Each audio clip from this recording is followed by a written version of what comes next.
Shalom jemaat yang dikasihi Tuhan, berikut adalah 5 hal yang penting dalam mengikuti ibadah online. Pertama, siapkan diri Anda dan gunakan pakaian yang sopan untuk beribadah kepada Tuhan. Kedua, tentukan lokasi saat hendak mengikuti ibadah online. Ketiga, usahakan mengikuti ibadah online sampai selesai, kemudian baru melanjutkan aktivitas lainnya. Yang keempat, beribadahlah dengan sungguh-sungguh, terlibat aktif dalam berdoa dan memuji serta menyembah Tuhan. Yang kelima, catatlah firman Tuhan yang disampaikan sehingga dapat dibaca kembali agar mudah diingat dan dipraktekkan dalam kehidupan sehari-hari. Mari kita mempersiapkan diri kita untuk mengikuti ibadah. Selamat beribadah, Tuhan Yesus Kristus memberkati.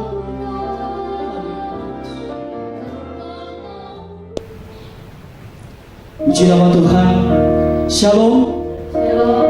Selamat sore menjelang malam hari. Puji Tuhan, kita berjumpa lagi dalam ibadah pendalaman Alkitab kita.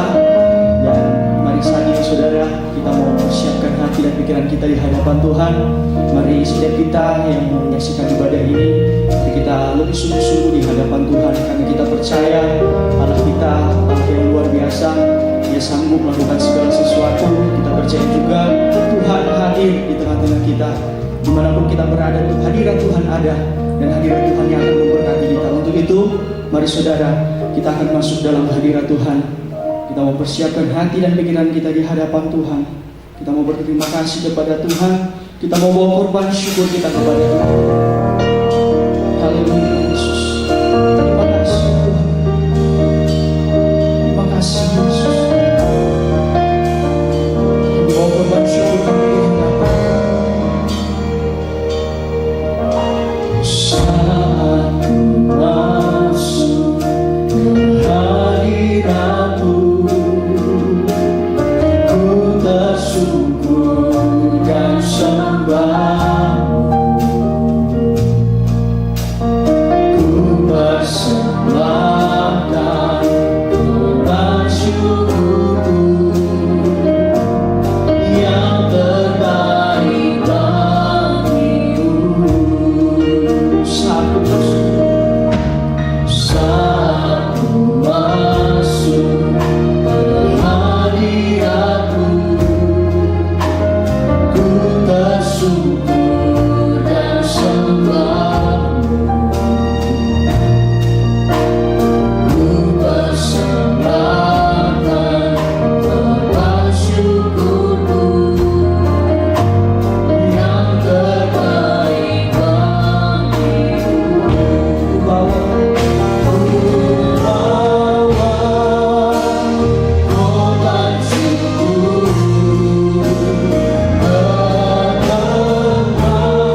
setiap kehidupan kami Tuhan.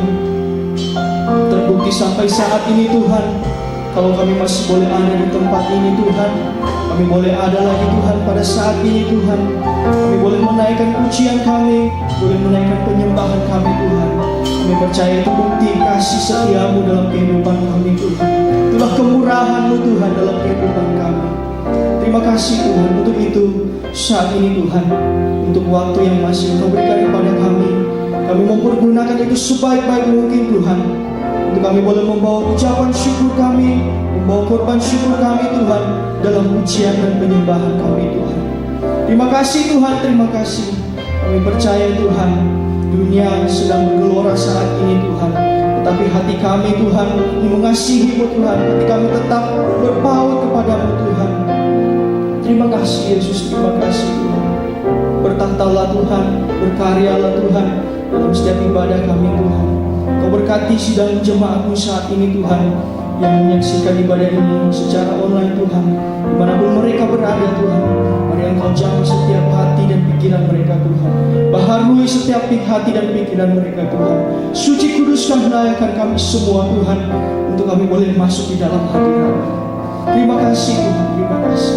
Segala bentuk pekerjaan rencana iblis yang mencoba mengganggu ibadah ini, kami ikat, kami patahkan, kami hancurkan di dalam nama Tuhan Yesus Kristus.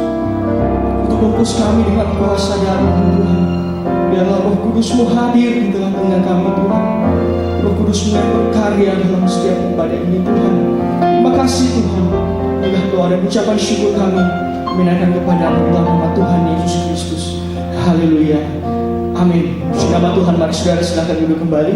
Mari saat ini kita akan memuji dan membesarkan nama Tuhan.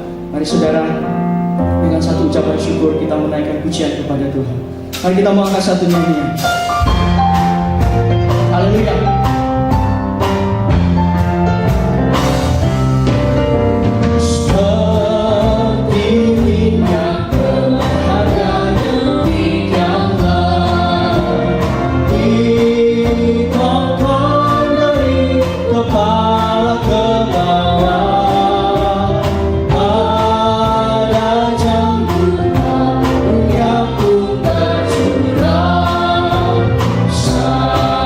Sampai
Puji nama Tuhan saudara. Mari tiba saatnya kita akan mempersiapkan hati dan pikiran kita di hadapan Tuhan untuk mendengarkan firman Tuhan. Untuk itu, mari saat ini kita mau angkat satu nyanyian. Kita mau menyembah Tuhan. Kita mau katakan, aku mengasihi Engkau Yesus. Ingin merenungkan firman-Mu Tuhan. Haleluya Yesus.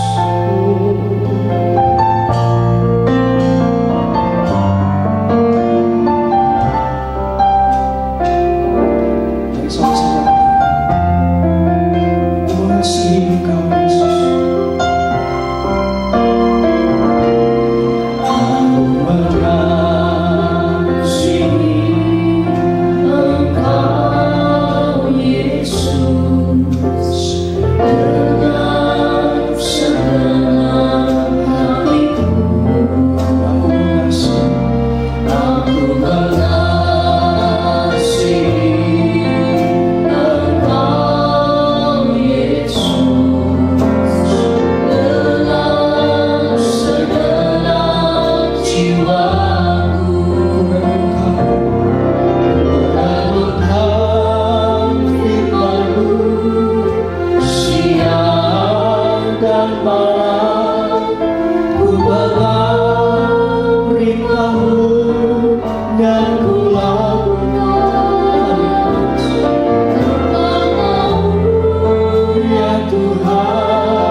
menyenangkan hati Tuhan. Kami percaya semua jemaat diberkati Tuhan. Biarlah Roh Kudus menolong kami dalam pemahaman Alkitab, agar kami sungguh-sungguh dapat mengerti apa yang menjadi maunya Tuhan. Di dalam nama Yesus Kristus. Amin. Puji Tuhan. Bersama dengan istri saya sampaikan shalom. Puji Tuhan, saya percaya saudara-saudara sidang jemaat yang ada di rumah-rumah, kita bersiap untuk mendengarkan, melayani, dan memahami firman Tuhan. Puji Tuhan. Hari ini kita akan masuk Ulangan pasal yang pertama. Kitab Ulangan pasal yang pertama. Mari saudara siapkan Alkitab, dan kemudian kita sama-sama belajar dari kitab Ulangan yang kita beri judul Salinan Hukum. Di atas perikop Ulangan 1, tolong dibaca dulu. Musa meriwayatkan pengalaman di Gunung Horeb. Musa meriwayatkan, menulis kembali, menceritakan. Ya, dia meriwayatkan, menulis dan menceritakan. Terus ayat 1, inilah perkataan-perkataan yang diucapkan Musa kepada seluruh orang Israel di seberang sungai Yordan, di padang gurun, di Araba Yordan, di tentangan Suf, antara Paran dengan Tofel, Laban, Hazerot, dan di Zahab. Ya, kita melompat ayat 3, ayat yang ketiga Ulangan 1. Pada tanggal 1 bulan 11 tahun keempat, tahun ke-40, berbicaralah Musa kepada orang Israel sesuai dengan segala yang diperintahkan Tuhan kepadanya demi mereka. Ya, terus Setelah ia memukul kalah Sihon, raja orang Amori, yang diam di Hesbon, dan Og, raja negeri Basan. Puji Tuhan. Cukup sekian. Di dalam perikopnya ini dituliskan bahwa Musa meriwayatkan perjalanan bangsa Israel di Gunung Horeb. Gunung Horeb nama lainnya adalah Sinai. Jadi Gunung Horeb itu sebetulnya Gunung Sinai. Gunung Sinai. Di mana atau bagaimana pentingnya Gunung Horeb ini, sehingga Musa perlu menceritakan kembali perjalanan di Gunung Horeb. Kalau Musa meriwayatkan kembali perjalanan di Gunung Horeb ini, itu berarti ada sesuatu yang berarti di Gunung Horeb. Umpama kita, perjalanan kita kemana yang sangat berarti, kita suka sering pulang menceritakan. Ya, demikian juga dengan Musa. Musa merasa perjalanan Gunung Horeb ini sangat penting. Dimulai dengan titik Gunung Horeb.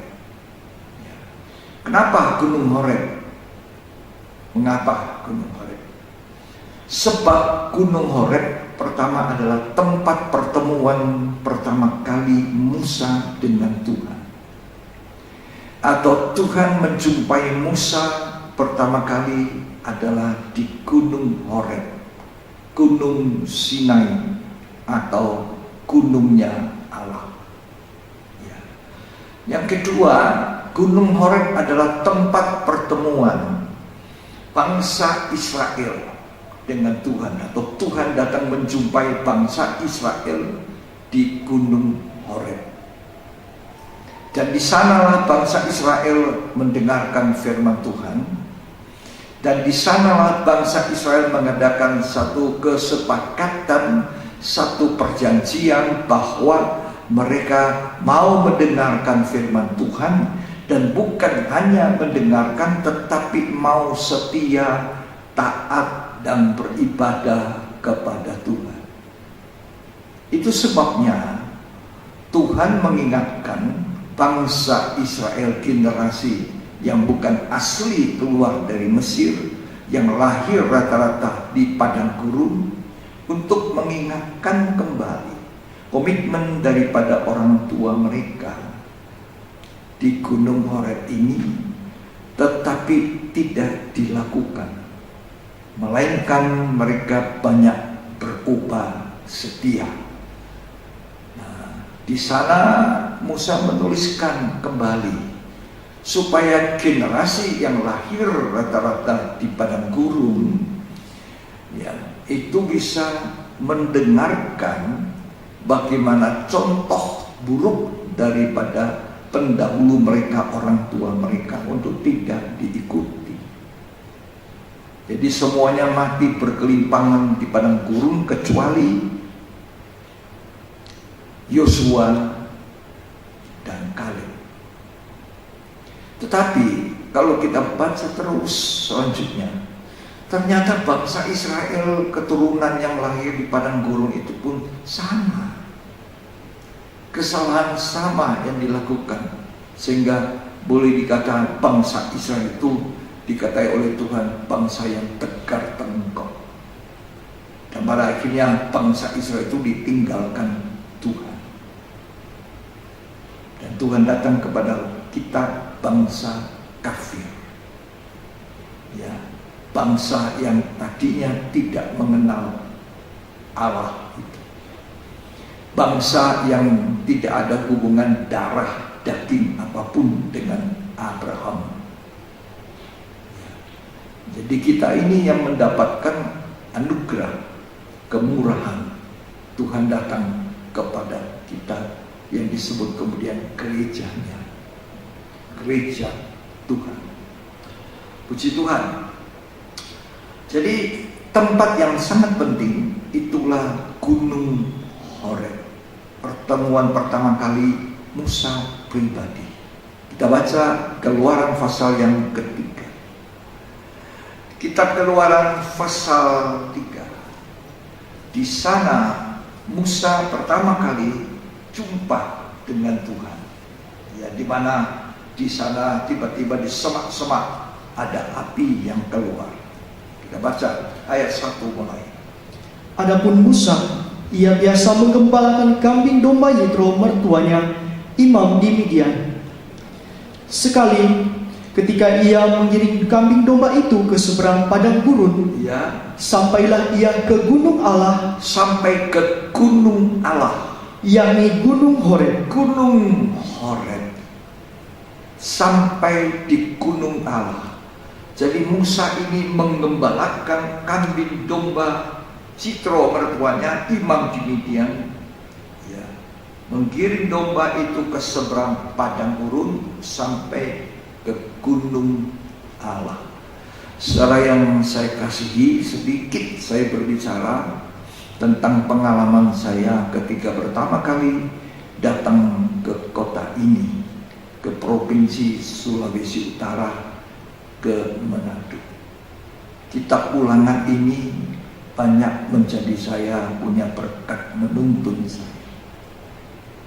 Ketika saya merasa Tuhan panggil saya untuk keluar dari kota saya di Makassar, ketika Tuhan membimbing saya sampai diundang untuk melayani di kota ini, itu menjadi doa saya. Tuhan,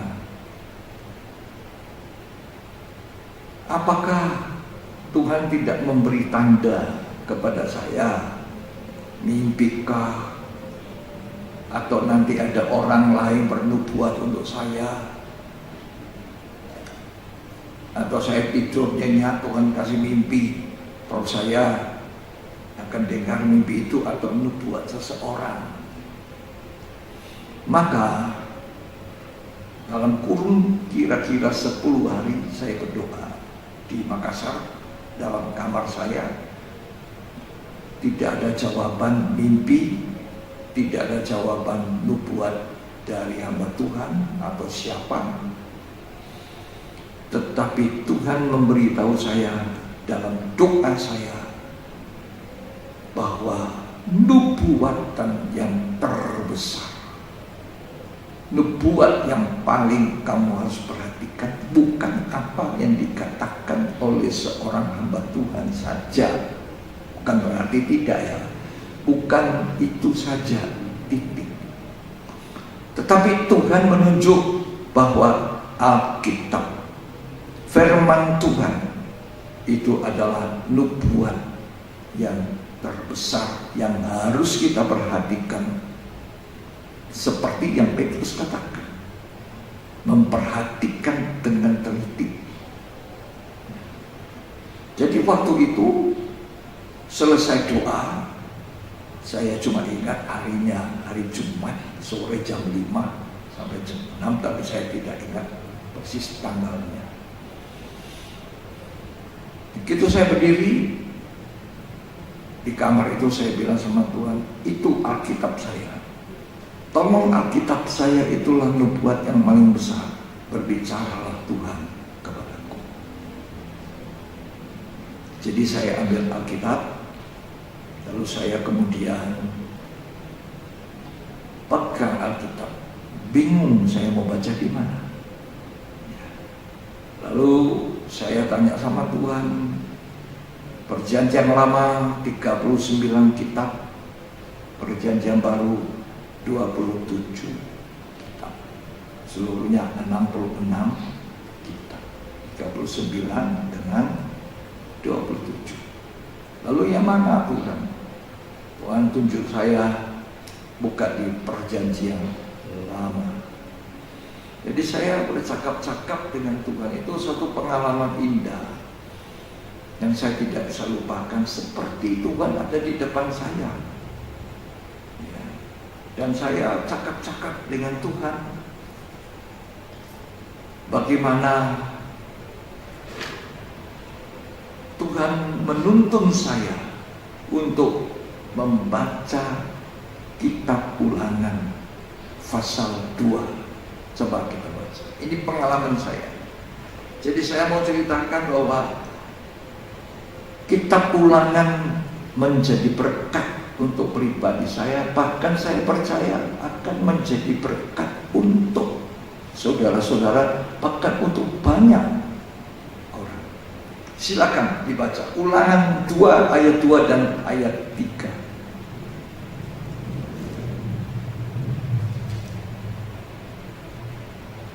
Lalu berfirmanlah Tuhan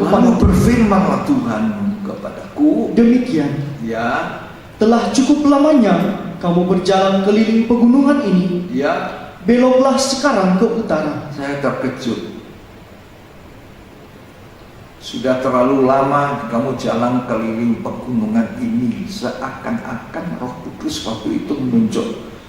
Kurang lebih 16 tahun saya di Makassar, berjemaat, melayani, menyerahkan hidup pada Tuhan. Sudah cukup lama kamu jalan keliling. Kadang saya ke daerah-daerah, ya. Tetapi sekarang belok ke utara. Pas kan Manado di Sulawesi Utara. Tapi saya tidak mau. Saya pikir, ya tuh berat membawa anak saya. Masih ada 5 anak saya yang harus saya ini. Di Makassar sudah biasa. Jadi saya tutup Alkitab. Tetapi Tuhan ingin saya patuh. Patuh. Jadi besok pagi saya doa pada hari Sabtu pagi itu, saya bilang sama istri saya, "Tante, saya keluar dulu kamar, saya mau bicara tentang apa yang Tuhan katakan." Saya tunjukkan ini, tetapi ternyata yang terbuka itu di Ulangan 1 ayat 21. Coba kita baca Ulangan 1 ayat 21. Ketahuilah Tuhan Allahmu Tuhan Allahmu, telah menyerahkan negeri itu kepadamu. ya, Majulah, dudukilah seperti yang difirmankan kepadamu oleh Tuhan Allah nenek moyangmu. padahal waktu itu kan Tuhan berbicara kepada bangsa Israel melalui Musa yang menuliskan ulangan ini. Musa meriwayatkan, menceritakan pengalamannya kepada bangsa Israel. Tapi firman Tuhan itu jadi berkat buat saya. Dan saya percaya juga apa yang diriwayatkan Musa kepada saudara-saudara, kepada jemaat, kepada semua yang mendengarkan pada kesempatan ini, itu juga tetap bisa menjadi berkat, seakan-akan Tuhan berbicara kepada saudara semua melalui kitab Ulangan. Jadi apa yang diriwayatkan Musa, yang diceritakan Musa kepada bangsa Israel, ternyata itu menjadi berkat. Dikatakan dalam Ulangan pasal yang pertama 21 sampai selesai dibaca. Janganlah takut dan janganlah patah hati. Kenapa saya waktu itu tidak mau? Karena saya takut. Patah hati itu tawar hati, tidak berani, dan tanggung jawab keluarga yang cukup besar. Ya. Jadi Tuhan itu luar biasa buat saya. Dia katakan jangan takut, jangan tawar, dikuatkan. Saya bilang sama istri saya akan berangkat mencoba. Jadi kitab Ulangan ini yang diriwayatkan, kalau kita perhatikan baik-baik,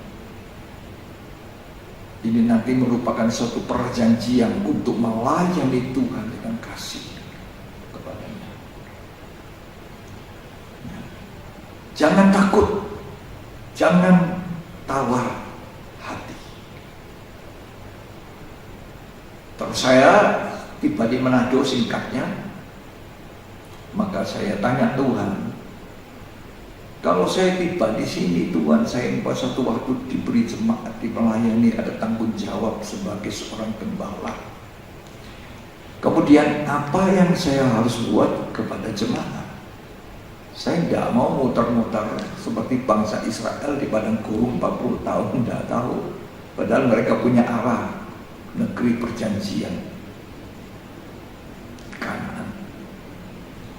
Saya ingin membawa gereja, jemaat ke tujuan yang Tuhan inginkan buat gereja. Itu doa saya. Itu doa saya. Kalau kita melayani nggak ada arahnya, nggak ada tujuannya, nggak ada visinya, nggak ada visi, kemana? Ya paling cuma berkati dunia, paling semua yang kepentingan duniawi, paling semua yang apa? Ya, saya tidak ingin seperti itu. Jadi saya tanya Tuhan, Tuhan, apa visi saya yang harus saya buat? Apa pekerjaan saya? Membawa jemaat kemana? Sekali lagi kitab Ulangan ini, di mana Musa menuliskan, ya, yang paling akhir ini Musa, sesudah itu dia meninggal sudah. Kitab Ulangan ini paling akhir. Tiba-tiba saya membaca kitab Keluaran pasal yang ketiga. Coba kita ulangi baca itu. Jadi kalau kita memperhatikan dengan baik-baik firman Tuhan yang tertulis dalam Alkitab, baik itu diceritakan kembali Musa, diceritakan kembali oleh Yohanes atau Petrus ataupun Paulus, kita harus memperhatikan dengan teliti, dengan baik-baik. Ya, coba Keluaran pasal 3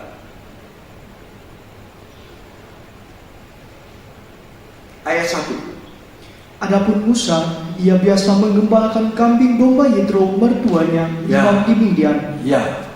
Sekali ketika ia menggiring kambing domba itu ke seberang padang gurun. Ke seberang padang gurun.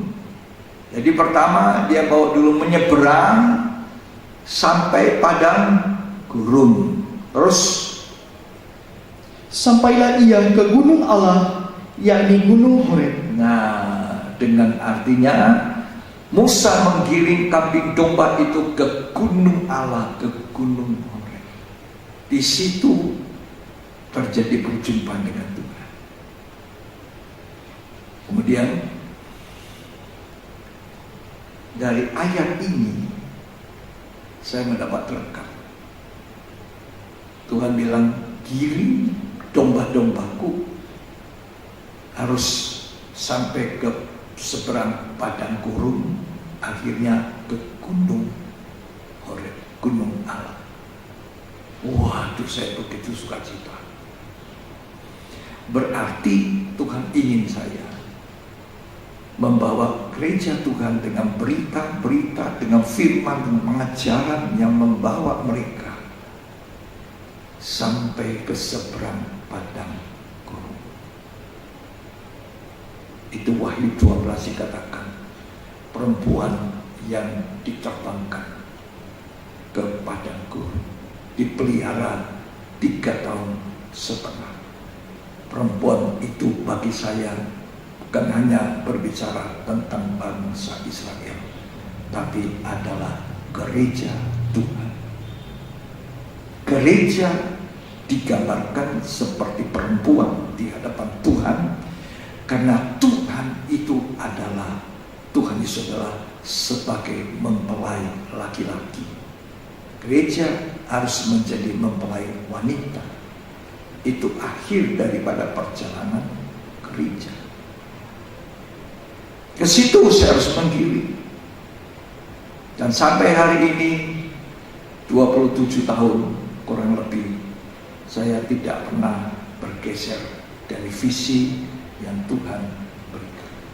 Jadi saya harus membawa gereja lewat firman Tuhan, pengajaran, sampai kepada gunung Allah. Tuhan memberi saya bacaan seberang padang gurun itu, Wahyu 12.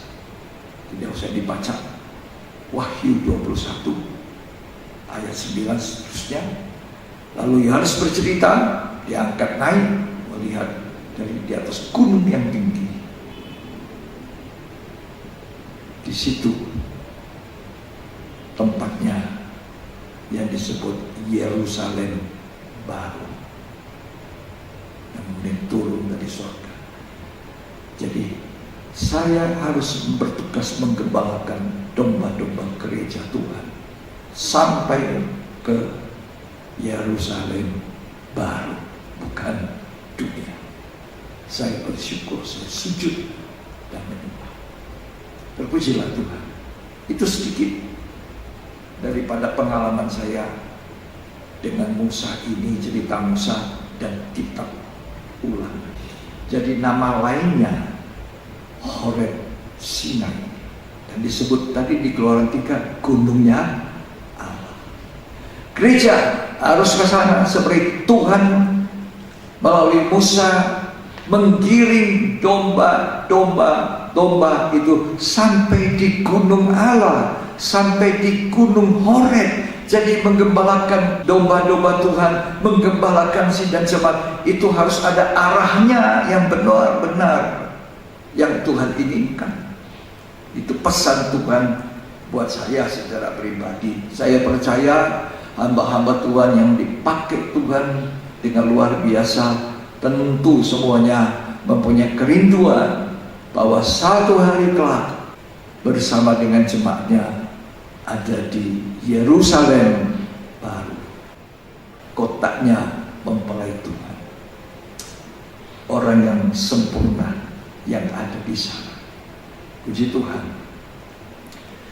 Nah, di gunung Allah, gunung Horeb ini, itulah pertama kali Tuhan berjumpa dengan Musa. Perjumpaan pertama kali. Ketika Musa melihat ada semak terbakar, dia mau datang dekat semak yang terbakar untuk melihat ada apa gerakan di sana. Lalu dia dengar Tuhan berfirman, Musa, Musa, jangan mendekat, tanggalkan kasutmu. Tempat yang kau pijak itu kudus. Itu perjumpaan pertama kali Musa dengan Tuhan. Makanya itu menjadi suatu kenangan indah bagi Musa, sehingga dia menuliskan dimulai dengan titik awal adalah Gunung Horeb, Gunung A. Kenapa saya awali juga dengan pengalaman saya, pengalaman yang betul-betul saudara saya alami itu, karena saya juga mengalami seperti yang dituntun oleh Roh Kudus melalui kitab Ulangan, melalui kitab-kitabnya Musa. Dan saya percaya itu juga menjadi berkat untuk hamba-hamba Tuhan, untuk sidang jemaat, untuk siapa saja yang saya kasihi, yang sempat menyaksikan, mendengar pendalaman Alkitab, kitab Ulangan ini.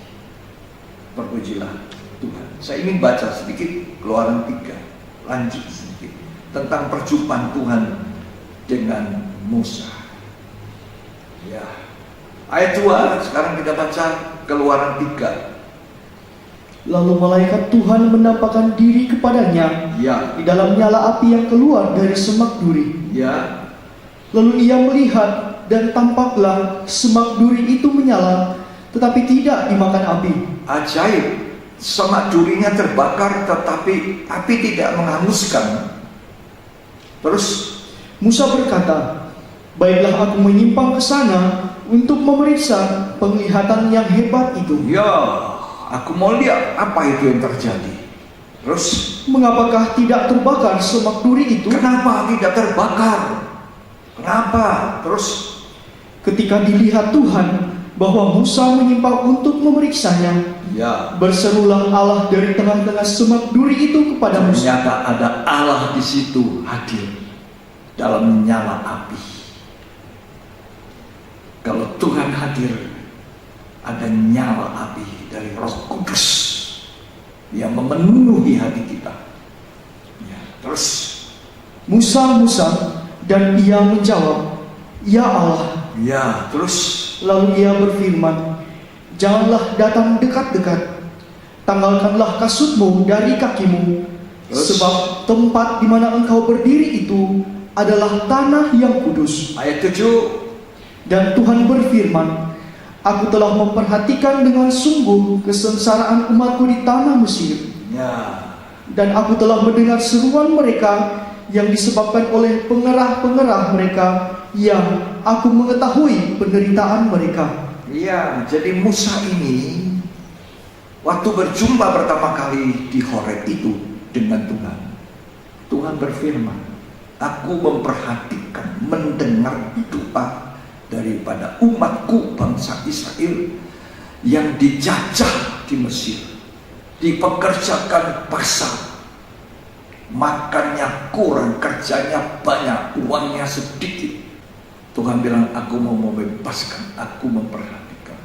Itu sebabnya kenapa Tuhan melalui Musa dia menuliskan betapa pentingnya titik awal Gunung Horeb ini. Makanya dia meriwayatkan kembali perjalanan Horeb, di mana pertama kali dia berjumpa dengan Tuhan. Tuhan mau pakai hidupnya. Tuhan meminta dia untuk menjadi pemimpinnya bangsa Israel. Tapi sempat Musa waktu itu menolak. Musa berkata, siapakah aku Tuhan? Aku ini tidak pandai bicara. Aku ini orang yang petah lidah. Kira-kira orang petah lidah tidak pandai bicara ini seperti ini. Kalau dia mau bicara susah sekali.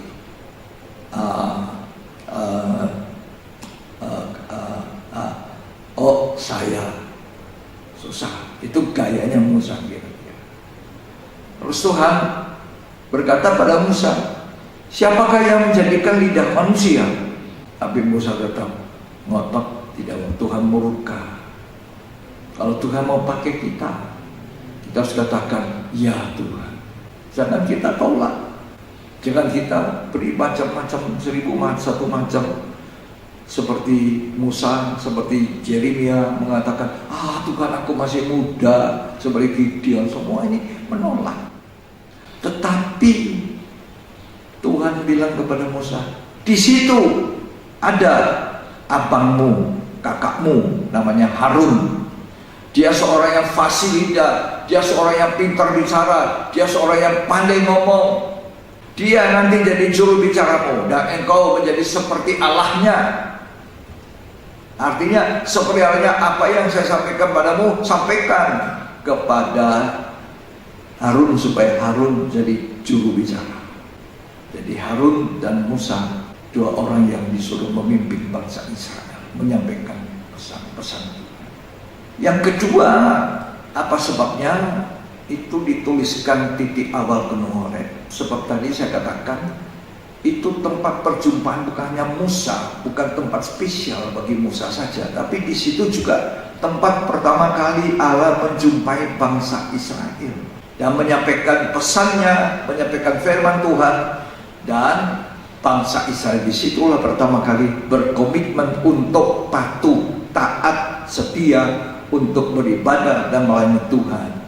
Tetapi faktanya kemudian mereka tidak patuh, tidak taat, tidak setia.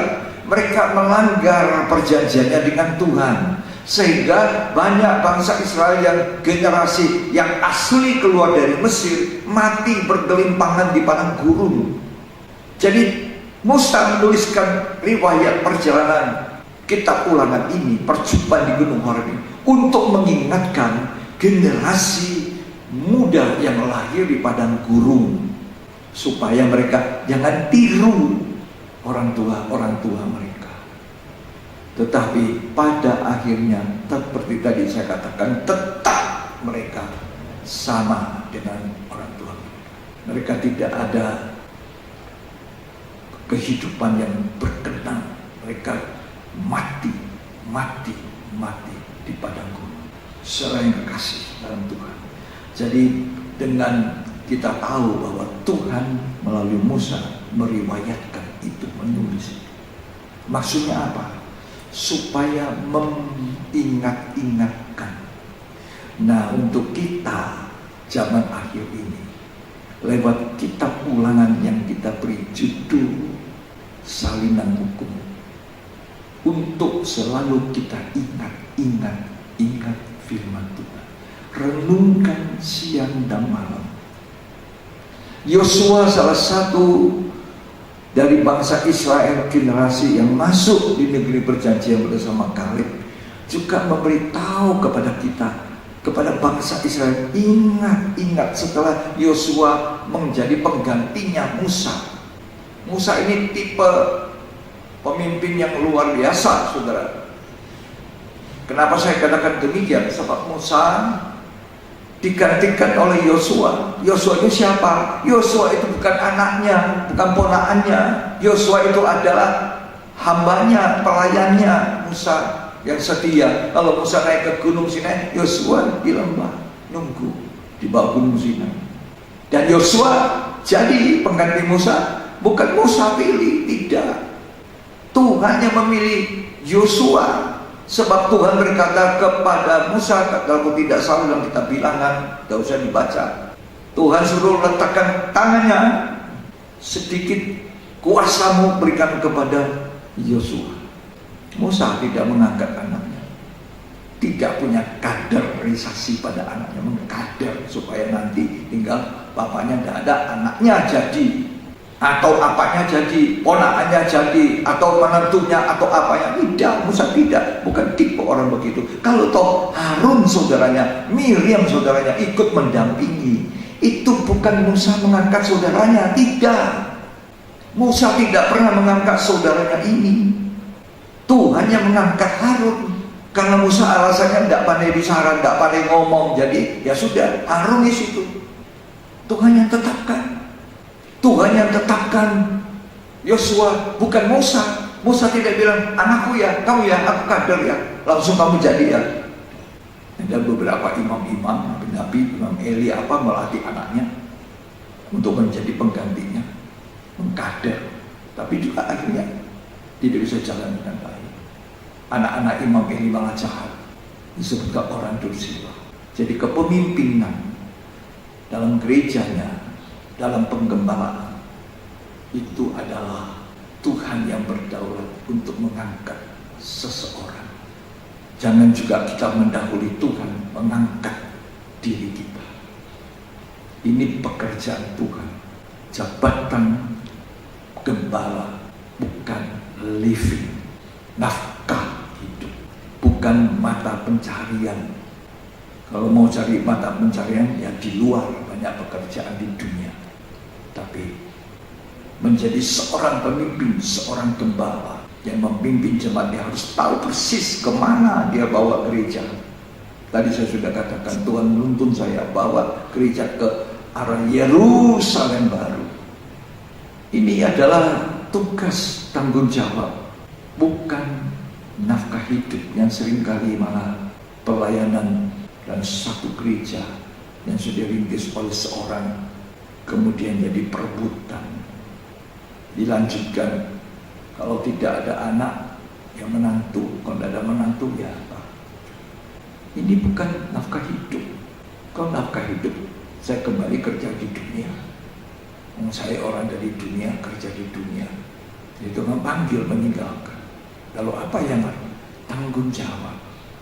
Simon anak Yohanes, Simon anak Yohanes. Waktu Tuhan menampakkan diri pada murid-muridnya, Tuhan datang pada Petrus.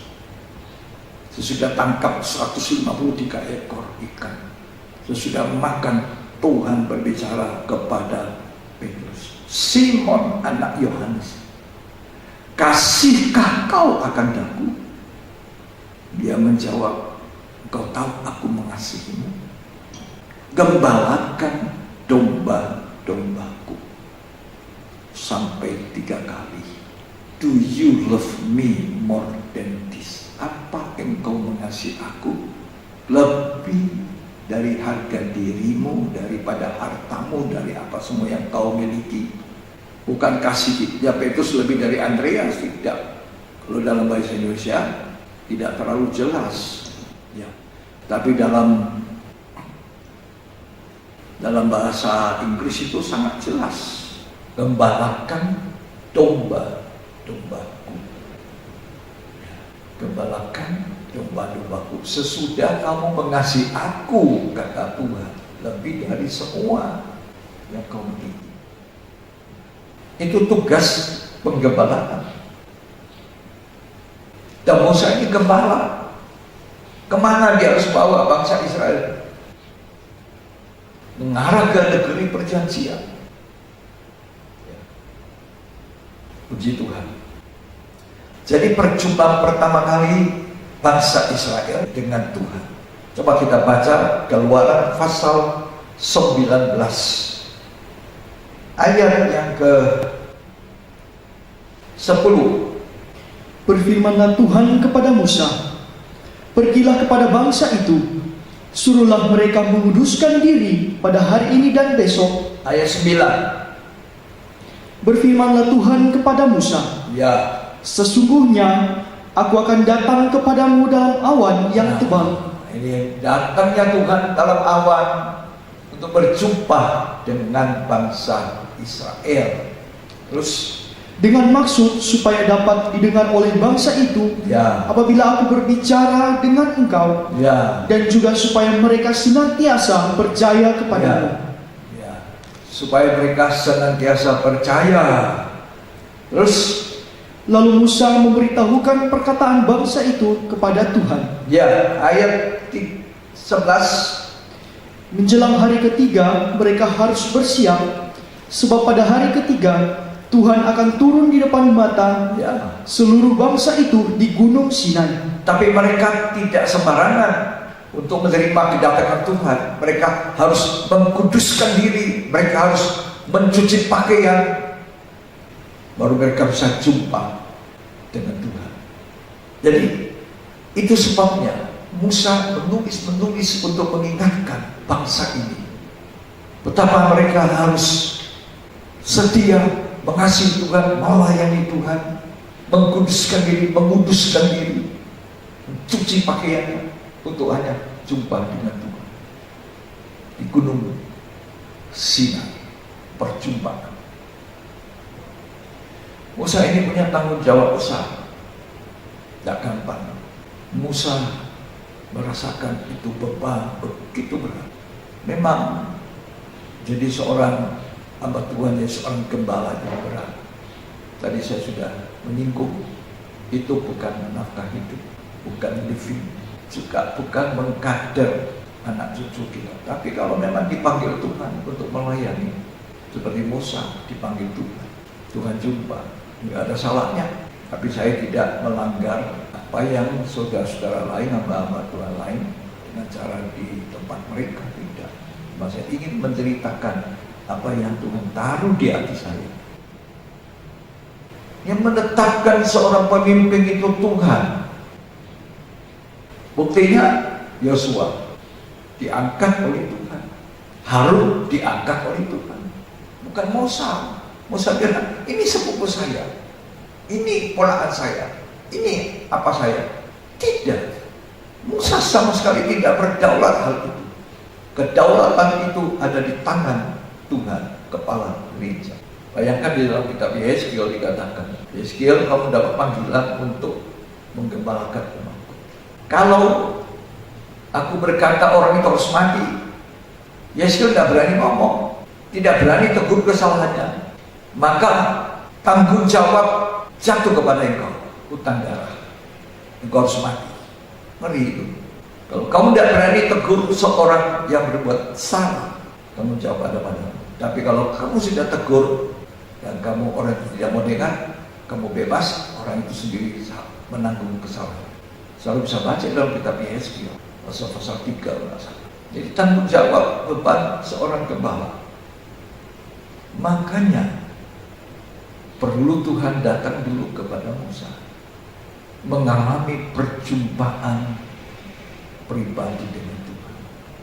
Setelah Musa bertemu kepada Tuhan pertama kali di padang gurun, saudara tahu itu telah menjadi prioritasnya Musa untuk suka berjumpa dengan Tuhan. Dia kalau dibaca, dia berulang harus naik ke Gunung Sinai. Apa prioritas saudara jemaat? Prioritasmu apa? Berjumpa dengan Tuhan. Kalau ada orang dipanggil Tuhan, dia harus pertama kali apa? Jumpa dengan Tuhan. Jangan sampai tidak jumpa dengan Tuhan atau ditolak oleh Tuhan. Makanya setiap orang percaya, setiap orang yang namanya Kristen, bukan hanya langsung otomatis jadi Kristen saja karena papaku, mamaku, keluargaku semua Kristen, aku juga orang Kristen namanya. Tidak otomatis. Lalu KTP saya juga Kristen. Tapi yang Tuhan mau, kita yang disebut orang percaya, orang Kristen, apakah kita sudah jumpa dengan Tuhan? Perjumpaan dengan Tuhan pertama kali dalam hidup kita dengan Dia, itu melahirkan sesuatu yang luar biasa dalam hidup kita. Saya sudah jadi Kristen dari kecil, tapi saya tetap melakukan apa yang tidak berkenan kepada Tuhan. Saya melakukan salah, melakukan dosa, melakukan indah itu. Seandai kata ketika saya dulu belum berjumpa dengan Tuhan secara pribadi, maka saya akan mati dalam keadaan dosa. Walaupun kita orang Kristen, ya KTP-nya Kristen. Tapi yang Tuhan mau, pertama kali kita berjumpa dengan Tuhan, kita berubah jadi manusia lain, kita dilahirkan baru, dan kita bisa mendapat anugerah Tuhan. Dan terus dalam perjalanan hidup itu kita harus menjaga, jangan sampai kita sebagai bangsa Israel yang diceritakan Musa itu berubah setia, berhenti melayani Tuhan, tidak mau lagi taat pada Tuhan. Akhirnya mereka mati di padang gurun. Tuhan mau sesudah kita jumpa pertama kali dengan Tuhan, kita berubah dan kita setia sampai akhir, setia sampai selesai. Saudara tahu, Paulus, Rasul Paulus, ini perlu sekali. Siapa Rasul Paulus? Rasul Paulus adalah Saulus, seorang doktor, seorang punya kepala penuh dengan Taurat. Dia disebut orang Farisi, jabatannya ada di bait Allah, tapi dia belum berjumpa dengan Tuhan. Dia membunuhi orang-orang yang sudah ikut jalan Tuhan, kata firman Tuhan. Satu waktu dia dalam perjalanan ke Damsyik, begitu berapi-api. Rasul Paulus yang namanya Saulus ini, dia pegang surat kuasa untuk menganiaya. Tetapi Tuhan datang dalam cahaya. Saulus, Saulus, mengapa engkau menganiaya aku? Paulus menjawab, siapa engkau Tuhan? Coba. Otaknya sudah penuh dengan Taurat, tapi dia belum pernah jumpa dengan Tuhan. Dalam perjalanan ke Damsyik inilah dia berjumpa dengan Tuhan.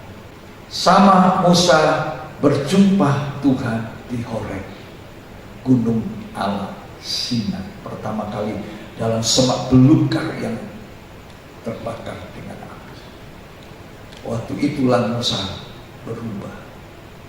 Waktu itulah Musa menjadi seorang yang kemudian makin hari menjadi manusia yang paling lembut hatinya.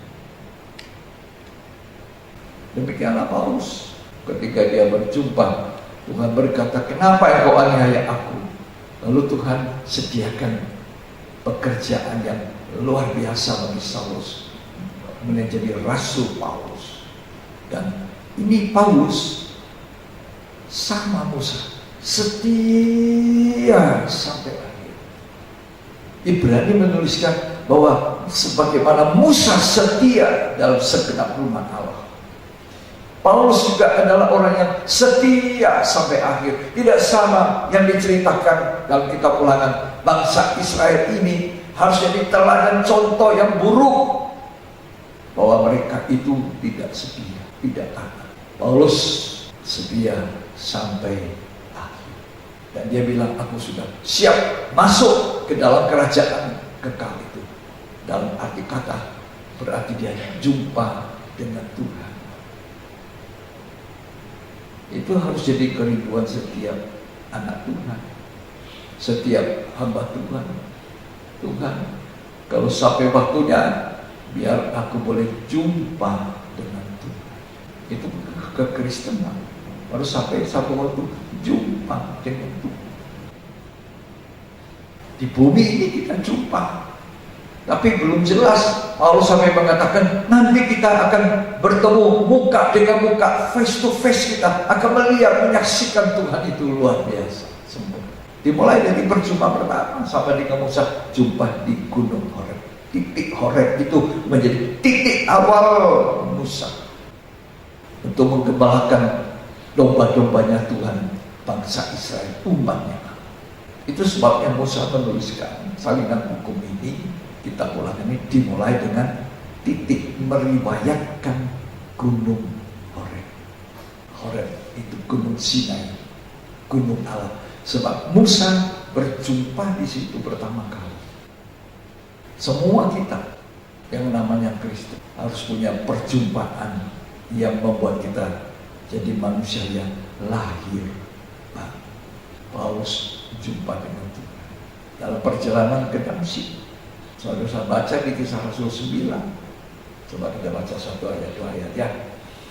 Kisah Rasul 9 ayat 3 sampai ayat 5. Dalam perjalanannya ke Damsyik, ketika ia sudah dekat kota itu, Ya, tiba-tiba cahaya memancar dari langit Ya. mengelilingi dia. ya, Ia rebah ke tanah, dan kedengaranlah olehnya suatu suara yang berkata kepadanya, ya. Saulus, Saulus, Saul, Saul. mengapakah engkau menganiaya aku? Ya. Jawab Saulus, siapakah engkau, Tuhan? Nah, ini perjumpaan pertama kali Paulus yang bernama Saulus, dan sejak itu dia menjadi manusia baru. Sampai ketika dia memberitakan Injil, orang-orang pada berkata, bukankah dia menganiaya kita ini? Sekarang dia memberitakan Injil, orang heran, terjadi satu perubahan. Saya percaya orang yang berjumpa dengan Tuhan secara pribadi, dia akan berubah jadi manusia lain. Ingat wanita Samaria, jumpa pertama kali dengan Yesus di pinggir sumur Yakub. Dia datang menimba air, dan dia ditunggu oleh Tuhan di tengah-tengah terik matahari. Dan ketika dia berjumpa Tuhan, dia berubah. Tadinya kawin, cerai. Sekarang malah dia ceritakan sama orang di Samaria. Hampir seluruh kota Samaria menjadi percaya. Dia mengatakan, apa yang saya lakukan? Yang buruk itu, kawin, cerai. Akhirnya nggak mau lagi kawin, kumpul kebo saja. Tapi ketika jumpa Tuhan, dia jadi manusia lain, berubah. Itu wanita Samaria. Demikian juga Saulus. Demikian juga Nikodemus. Waktu Nikodemus jumpa dengan Tuhan, Tuhan bilang, Nikodemus, kalau engkau tidak dilahirkan baru, tidak dilahirkan kembali, engkau tidak bisa melihat surga dan tidak bisa masuk surga. Walaupun dia seorang tokoh, seorang pemimpin agama, tokoh, orang Farisi, punya hukum-hukum Tuhan di otaknya banyak sekali, tapi dia tidak kenal Tuhan, belum jumpa Tuhan. Itu sebabnya Musa, mengapa di dalam kitab Ulangan 1 ini perikopnya dikatakan Gunung Horeb yang diceritakan. Dia punya pengalaman pribadi dengan Gunung Horeb ini. Di situ dia berjumpa Tuhan dalam semak belukar yang terbakar. Dia berjumpa dan dia berubah dan dipakai dan diutus oleh Tuhan. Itu sebabnya dikatakan Musa meriwayatkan, menceritakan kembali pengalaman di Gunung Horeb. Pengalaman apa? Pengalaman pribadinya dan pengalaman bangsa Israel yang jumpa dengan Tuhan, yang dia sendiri jadi pelakunya. Dia naik ke gunung dan dia bawa turun itu 2 loh batu. Dan akhirnya waktu dia turun, dia lihat bangsa Israel menyembah patung lembu emas yang dipimpin oleh Harun ini, kakaknya. Dia pecahkan 2 loh batu itu. Marah Musa. Jadi kalau Tuhan melalui Musa menuliskan, meriwayatkan, itu maksudnya apa? Untuk pelajaran buat kita yang hidup, gereja yang hidup di zaman akhir ini, supaya kita jangan tiru bangsa Israel, supaya kita berhati-hati. Kita memang bukan orang sempurna, saya juga bukan orang sempurna, kita masih banyak kekurangan, banyak kesalahan, tapi kita mau jadi seperti Daud yang selalu mau mengkoreksi hidupnya. Seizin Tuhan, saya katakan, kita tidak mau tahu Tuhan ini penghukuman datang dari Tuhan ini, COVID-19, Corona. Karena mau bilang begitu, saya berdoa Tuhan, saya tidak ngerti apa-apa. Apa yang terjadi dengan keadaan dunia sekarang ini? Kalau saya nanti bilang ini penghukuman dari Tuhan, tahu-tahu Tuhan bukan, saya berdosa pada Tuhan, saya sudah menghakimi. Kalau saya bilang bukan, lalu itu memang dari Tuhan, bagaimana? Jadi saya katakan kepada saudara jemaat Tuhan, kepada saudara menyaksikan, saya mau katakan kali ini, semua terjadi seizin Tuhan, itu yang pasti. Tanpa seizin Tuhan, tidak ada sesuatu pun yang ada yang terjadi. Jadi keadaan kondisi dunia yang serba gelisah ini adalah seizin Tuhan. Untuk apa? Untuk kita gereja Tuhan meneliti, memeriksa hidup, menghakimi hidup kita. Apa lagi yang kurang? Apa lagi yang tidak berkenan? Apa lagi yang kurang baik Tuhan, yang saya harus buat supaya hidup saya ini berkenan kepada Tuhan? Itu dialami Paulus. Sebab satu waktu Rasul Paulus juga mendapat begitu banyak pembukaan, begitu banyak pernah dibawa naik ke lantai, ke langit yang ketiga dari surga. Lalu dia dengar satu suara, dia bilang tidak bisa dimengerti, tidak pernah diucapkan manusia. 14 tahun yang lalu dia simpan itu. Akhirnya dia ceritakan, itu pun dia tidak katakan aku. Ada orang yang diangkat 14 tahun lalu ke langit yang ketiga. Dan orang itu supaya tidak sombong, diberi duri dalam daging. Dia juga manusia biasa, tidak sombong, tidak tinggi hati. Tapi dia selalu mau mengkoreksi hidupnya. Sama dengan Musa. Musa itu juga manusia tidak sempurna. Satu waktu bangsa Israel bersungut-sungut dan Tuhan bilang sama Musa, Musa bicara sama gunung batu itu, sama batu karang itu. Saking jengkelnya Musa kepada bangsa Israel, dia bukan bicara seperti kata Tuhan, dia pukul itu batu. Dia lakukan apa yang tidak disuruh oleh Tuhan. Dia lakukan itu dan Musa dan kau sudah salah. Karena salahmu itu kau tidak masuk negeri perjanjian Kanaan. Jadi dia dari jauh saja melihat. Itu nanti kita akan bisa baca di kitab Ulangan pasal yang terakhir. Dia cuma lihat dari jauh. Jadi kitab Ulangan ini sangat banyak berkat. Kitab Ulangan akan menceritakan bagaimana kita harus berjanji mengasihi Tuhan, melayani Tuhan. Kita harus punya Sinai, Horeb sendiri. Artinya kita harus punya perjumpaan pribadi dengan Tuhan. Kita harus punya perjalanan Damsyik. Kita juga harus punya pinggir sumur Yakub. Kita juga harus punya seperti Nikodemus datang malam-malam kepada Tuhan. Dan sampai akhir Rasul Paulus dikatakan setia sampai akhir. Dia berkata, aku sudah mengakhiri pertandingan yang baik dan aku sudah mencapai final, aku mencapai garis akhir dan kini aku tunggu, aku memasuki kerajaan Allah yang kekal dan aku mendapat mahkota kebenaran. Gereja Tuhan harus seperti itu. Sementara saya jadi gembala saudara, jika Tuhan berkenan, saya juga harus mengarah kepada visi yang Tuhan beri. Saya sendiri harus berjalan ke Yerusalem baru. Setiap hari saya doakan anak-anakku, cucu-cucuku, menantuku, supaya nanti seperti yang dikatakan Ibrani 12 ayat 20-23, nanti di Bukit Sion ada pesta yang meriah dari anak-anak sulung, jemaat sulung yang ada di sana, yang namanya ada didaftarkan dalam kitab kehidupan.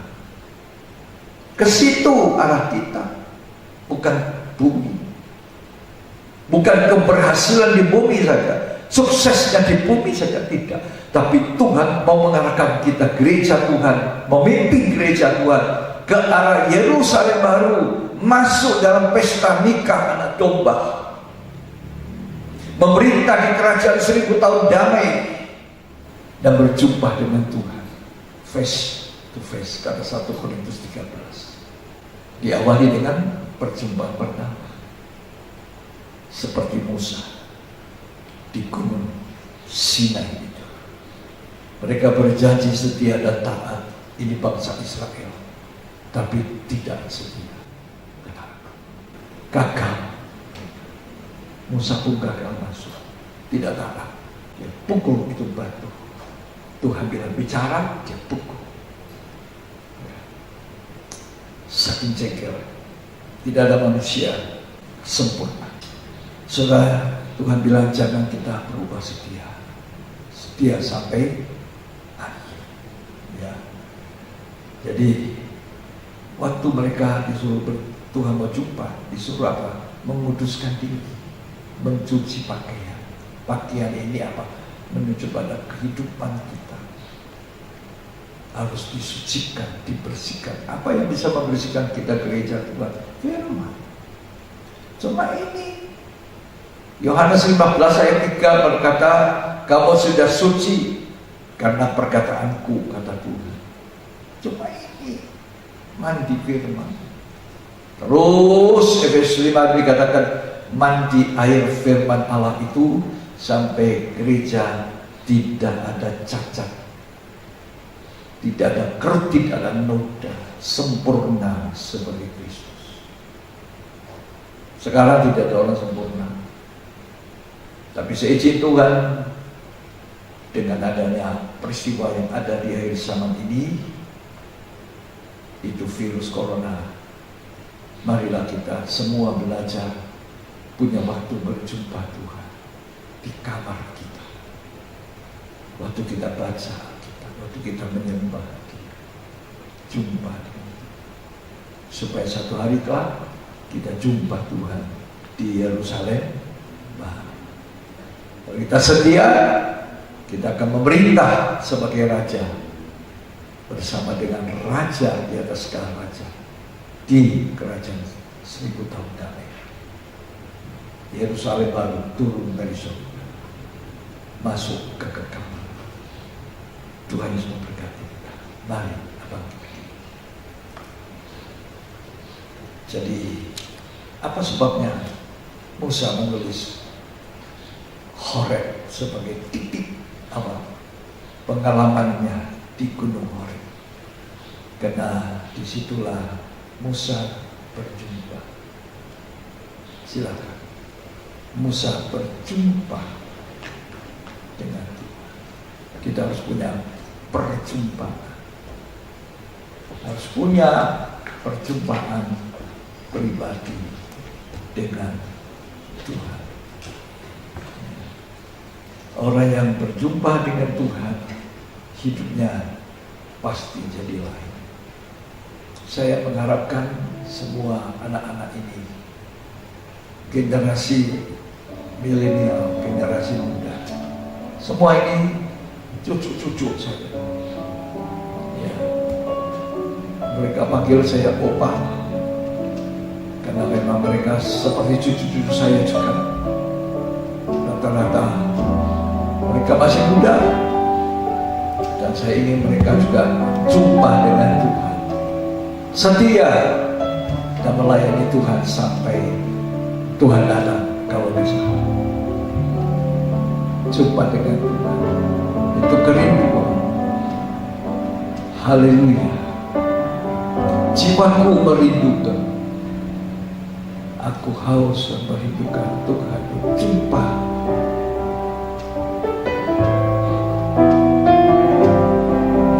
Bapak gereja untuk masuk dalam perjumpaan dengan Tuhan, masuk dalam hadirat Tuhan.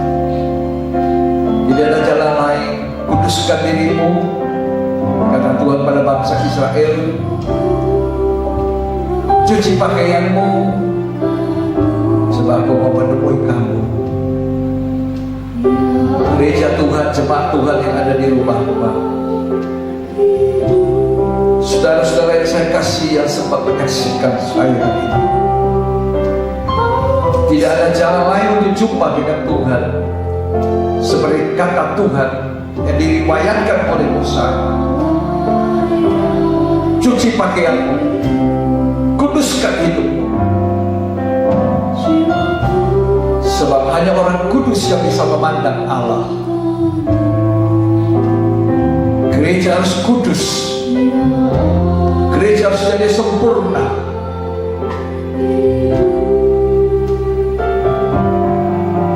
Jiwaku haus kepadamu, ya Allah yang hidup. Ku bersyukur kepada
pertanyaannya, saudara, apakah engkau sudah berjumpa dengan Tuhan?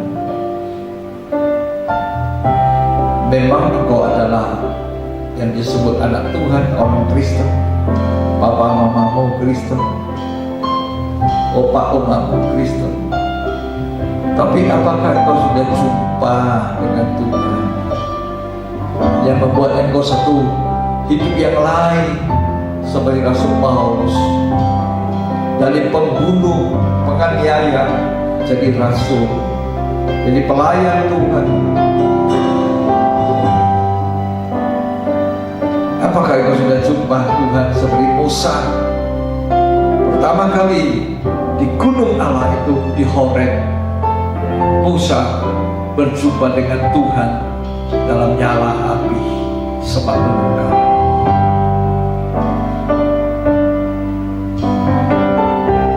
Saya mengharapkan semua ini berubah. Semua punya waktu prioritas yang pertama-tama adalah berjumpa Tuhan. Sebelum ada kegiatanmu yang lain, dan kau punya harus waktu berjumpa Tuhan. Minimal ada waktu 1 jam. 1 jam berjumpa Tuhan di kamarmu, dalam membaca firman Tuhan, dalam memuji Tuhan, menyembah Tuhan. Bukan di gereja kita melayani Tuhan, menyanyi, tapi di kamar kita harus punya waktu yang kita prioritaskan untuk jumpa Tuhan. Kalau kau bisa jumpa Tuhan, kau berubah. Ku bersyukur kepadamu,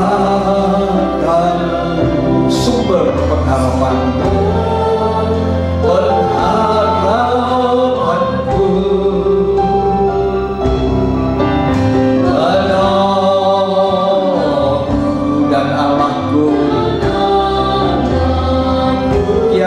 Seperti tidak ada.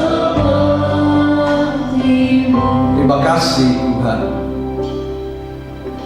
Sekarang kami mengerti kenapa Musa menuliskan salinan hukum, meriwayatkan kembali, menceritakan kembali apa kejadian dari kitab Keluaran sampai Bilangan.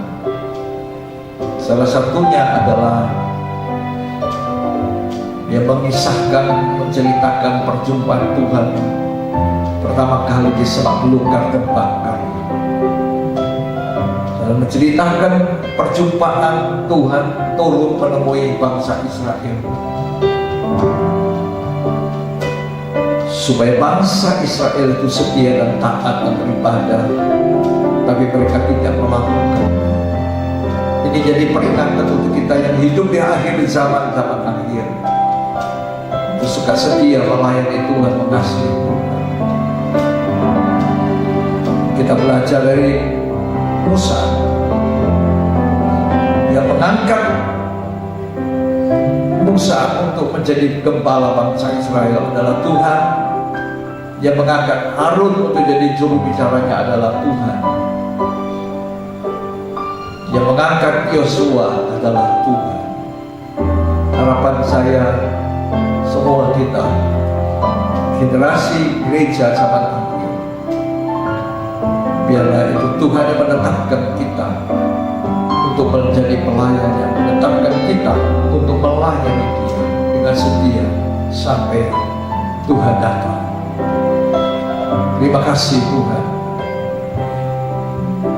Dengan segala keterbatasan, hamba-Mu sudah menyampaikan pengalaman Musa, pengalaman Saulus, pengalaman wanita Samaria, pengalaman pribadi hamba dengan Tuhan melalui bacaan kita, melalui kehadiran Tuhan dan kamar, dan melalui itu Tuhan jadi satu kisah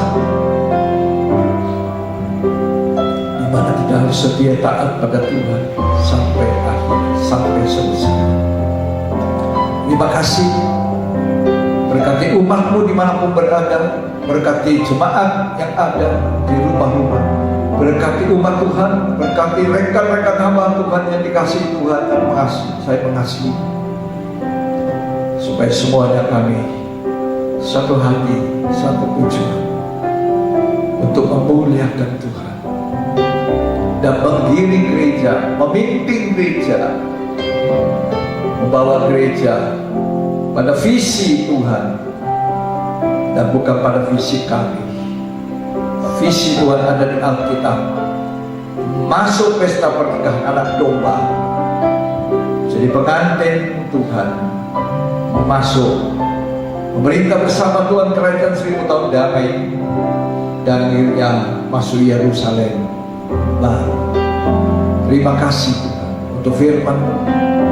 Kiranya jadi berkat untuk jemaat, untuk yang sempat menyaksikan dan menyimak dengan baik, dengan segala kekurangan, keterbatasan dari hamba untuk menyampaikan. Tuhan Yesus memberkati semuanya. Tuhan memberkati gerejanya, Tuhan memberkati jemaat dalam nama Yesus. Amin. Amin. Puji Tuhan.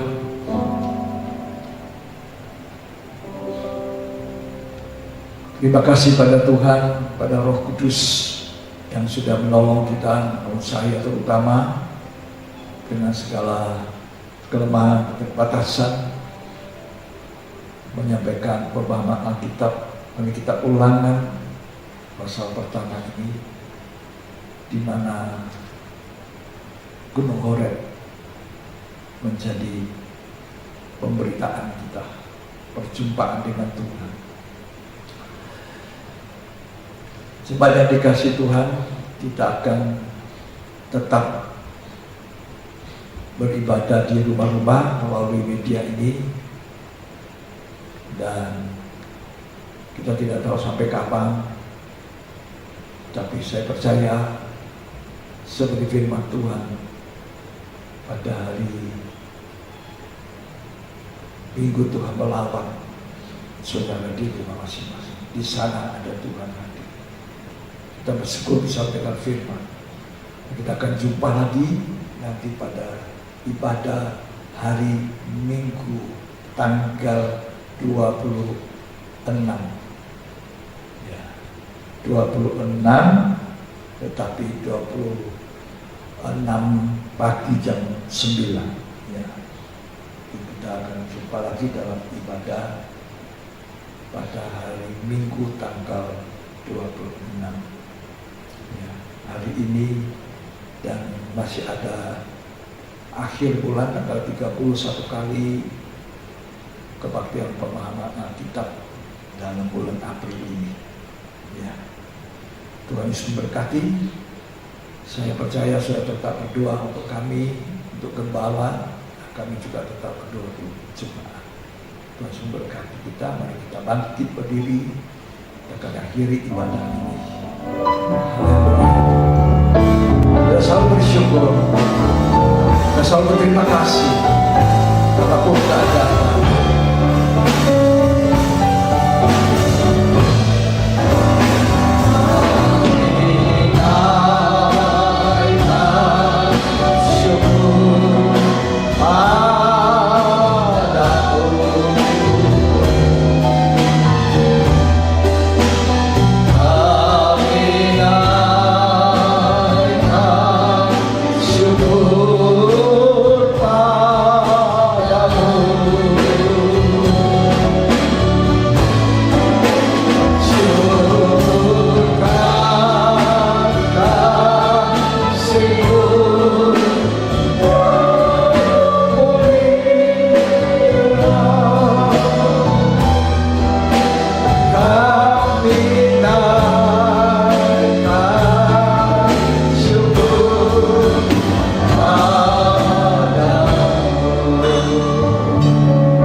Terimalah berkat, kasih karunia dan anugerah, cinta kasih persekutuan Allah Bapa, Putra dan Roh Kudus. Tuhan Yesus Kristus memberkati kita malam ini sampai Dia datang kembali, sampai Tuhan datang Tuhan memberkati kita. Jadilah berkat buat sesama kita. Terimalah berkat itu di dalam nama Tuhan Yesus Kristus. Yang diberkati, sama-sama kita katakan amin. Selamat malam, Tuhan Yesus memberkati kita sekalian.